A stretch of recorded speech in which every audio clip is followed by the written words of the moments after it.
think as you all know about mitral clip here, it's invented by surgeon Alfieri, where without taking any consent from the patient with the mitral regurgitation, he clipped the two leaflets and then found that the mitral regurgitation had decreased in severity. So then after that, I think that became a popular technique, which was done completely without consent from the patient at all. And then afterwards, of course, during people thought that we could do the same thing during cardiac catheterization, and so that is what actually was happened here. And there are two types of regurgitation where you can use the mitral clip. One is the degenerative mitral regurgitation. Generally, if you have a flail A2 segment and P2 scallop of the mitral valve with the flail gap of less than 10 millimeters, those are the patients who are very suitable for mitral clip. When it comes to functional regurgitation, again, that's first in the beginning it was used for degenerative mitral valve prolapse, mitral regurgitation, and then later on it was used for also now functional mitral regurgitation. So once it comes for regurgitation severity, first of all, we always use semi-quantitative techniques, which would be looking at the vena contracta by 2D echocardiography, looking at the jet area or the left atrial area. And obviously, we are going to take patients whom we believe have got severe mitral regurgitation. And then once we think the patients have severe mitral regurgitation, then you go for more quantitative methods. And one of the quantitative methods which have been used quite extensively is using the PISA method, where you look at the flow acceleration, and from the flow acceleration you derive the effective orifice area. So, for example, if you see water running through a tub, draining into a tub, the water collects near the hole, so that is the flow acceleration. Same thing happens with the mitral regurgitation with a defect in the mitral valve.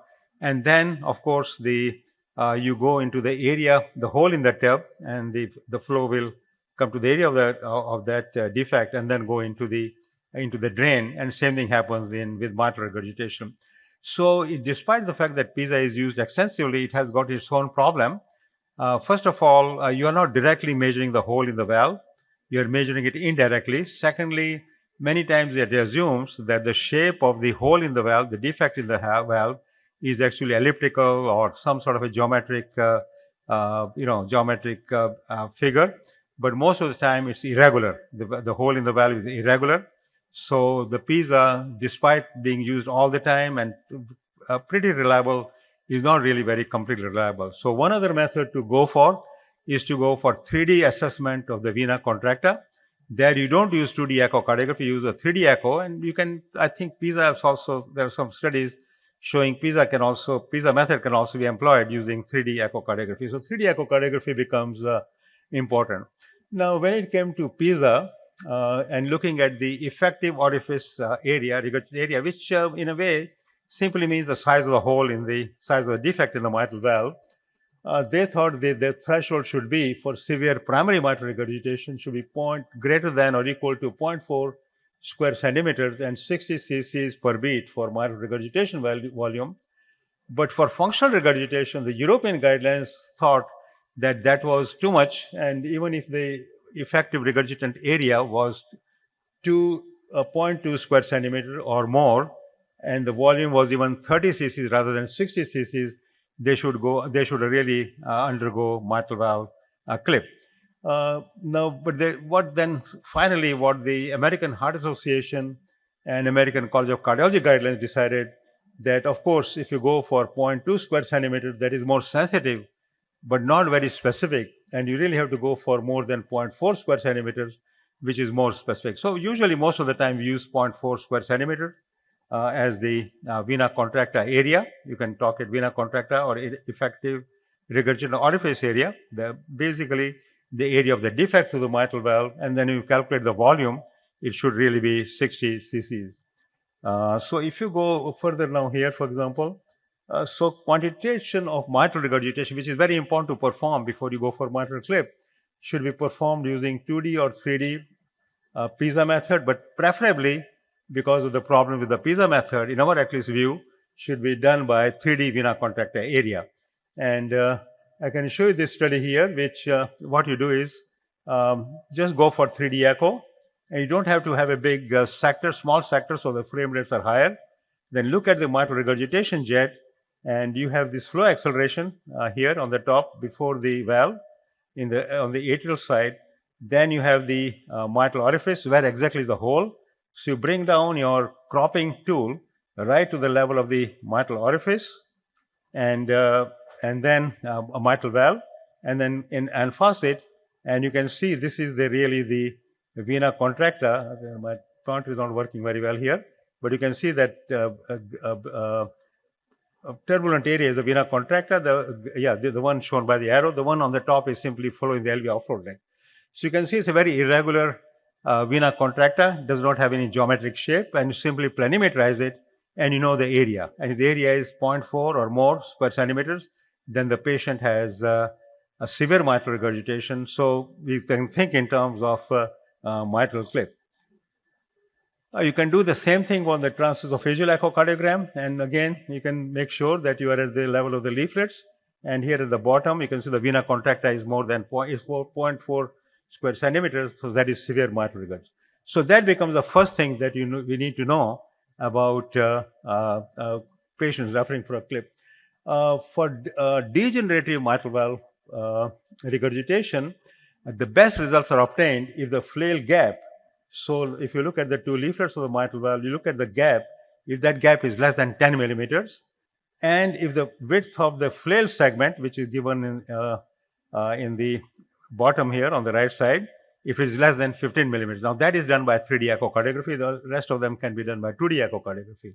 So those are the patients will give you the best results when it comes to degenerative mitral regurgitation. When it comes to functional mitral regurgitation, then you go for the coaptation depth, where you join the two annulus, like you can see on that very top here. I don't think I can get the pointer right here, but you can see, and then look at the tenting of the mitral valve, and that should be less than 11 millimeters. And if you look at the coaptation point where the two leaflets join together, that length should be equal to or more than 2 millimeters. So these are some of the numbers that some of the measurements you do to know how good the results of the mitral clip would be. And also one has to be, so these are again to summarize all that, but also you look at the leaflet mobility. It should be normal. I mean, obviously it should not be restricted, because when you put the mitral clip, you are going to reduce the mitral valve area sometimes as much as by 50%. And if you do two clips, maybe as much as 70%. So you want to make sure the mitral valve area is quite large, should be more than 4 square centimeters in these patients. Also, you need to make sure that the leaflet mobility is normal, and then there is not that much of calcification. Either there should be non-calcification, or at least the distal tip, because where there you put the tip, distal 5 millimeter of the distal tip of the mitral valve should be without any calcification. And of course, if the affected segments and scallops are A2 and P2, you get the best results, but you can also get away with other segments and scallops in some patients. But these are the ideal candidate for mitral clip. And this is just to give you an idea about how sometimes it can look on the 3D transesophageal echo. One can see very prominent scallop. You can see that bulge right in the middle here, bulging of the A2 segment here, and you can see a ruptured cord also coming up. So 3D echo can give you a very good idea about exactly what is happening when it comes to the structure of the mitral valve. And I think when it comes to now procedure, I think Dr. Satish Govind is going to go more on that procedure, so I will not go very much except to just briefly summarize that first of all you want to do a transseptal catheterization and left atrial positioning, and that can be done under 2D and 3D guidance. Then you align the clip delivery system over the mitral orifice. Then you align the arms of the clip perpendicular to the line of coaptation while you're still in the left atrium, and then go into the proximal left ventricle after closing the clip and opening it again. And there 3D echo becomes very important, so that you can position the clip right in the middle into those segments and close the clip. And then of course you go for post-clip placement assessment, where you want to make sure that mitral regurgitation has gone from severe to mild to moderate. If it's more than moderate, then you can think or moderate severe. then you can think in terms of putting even a second clip. I think I'll stop here so that Dr. Gomin can go ahead with the procedure. Satish?